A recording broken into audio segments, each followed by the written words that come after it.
Well, this morning, reaction continues to pour in following the death of President Jimmy Carter. While Mr. Carter served only one term, many people remember the former president for the things he did after he left the White House. And Jimmy Carter transformed the role of ex-president and became a fierce defender of human rights, all the while maintaining a strong commitment to things like his family, faith, and of course his Southern roots. Zach Merchant has more from Plains, Georgia. Here in Plains, you can almost sense a kind of collective communal sigh, the kind that comes from grief that is not unexpected, but is no less sad. Jimmy Carter was in hospice care for nearly 2 years. He was 100 years old at the time of his passing, but his death means that this small South Georgia community that he has called home for nearly all of those 100 years has now lost the man that has been its anchor. He was a state legislator that became a Georgia governor and then the 39th president of the United States. But Carter is one of the rare commanders-in-chief for whom it could reasonably be argued he was as well known for his work after leaving the Oval Office as he was for his time in it. His years of philanthropic work with the Carter Center and Habitat for Humanity changed countless lives and became signature parts of a century-long legacy.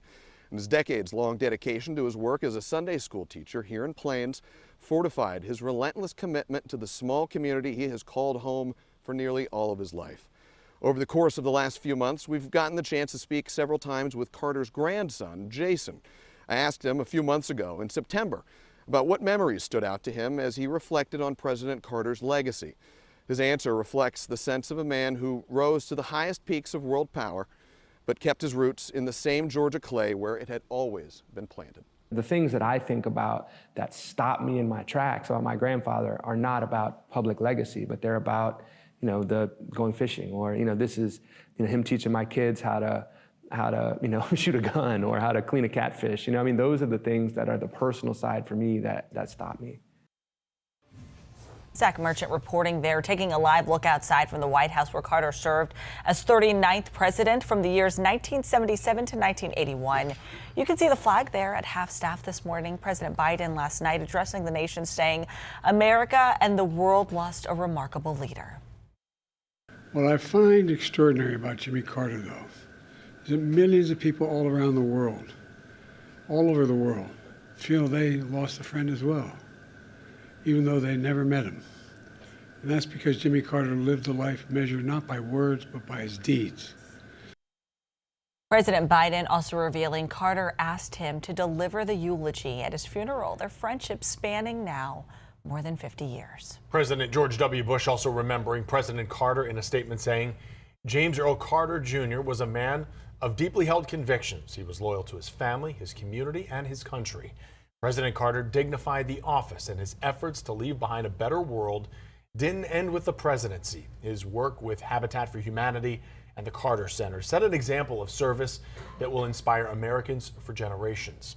President Carter's legacy of environmental stewardship and his policies and advocacy have had indirect impacts on the Tampa Bay area's environmental conservation efforts. During his presidency, he created 11 national parks, including Biscayne National Park in the Florida Keys.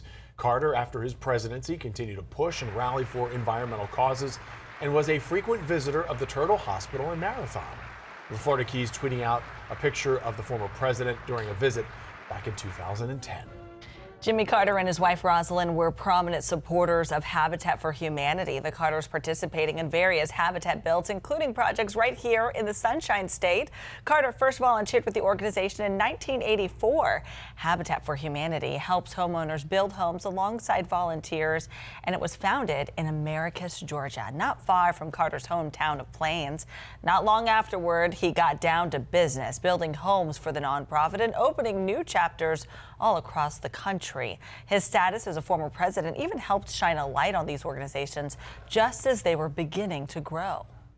Any organization to have a former president come out and help you open something, help you realize a dream to be able to build affordable housing in our community alongside a former president helps again to bring light to the issue, to help spread that word. Carter was known for putting his words into action, picking up a hammer and building and repairing 4,500 homes across the country. We'll continue to bring you more on the life and legacy of President Carter throughout the show. You can head over to 10 Tampa Bay, our app, for more on the legacy Carter leaves behind.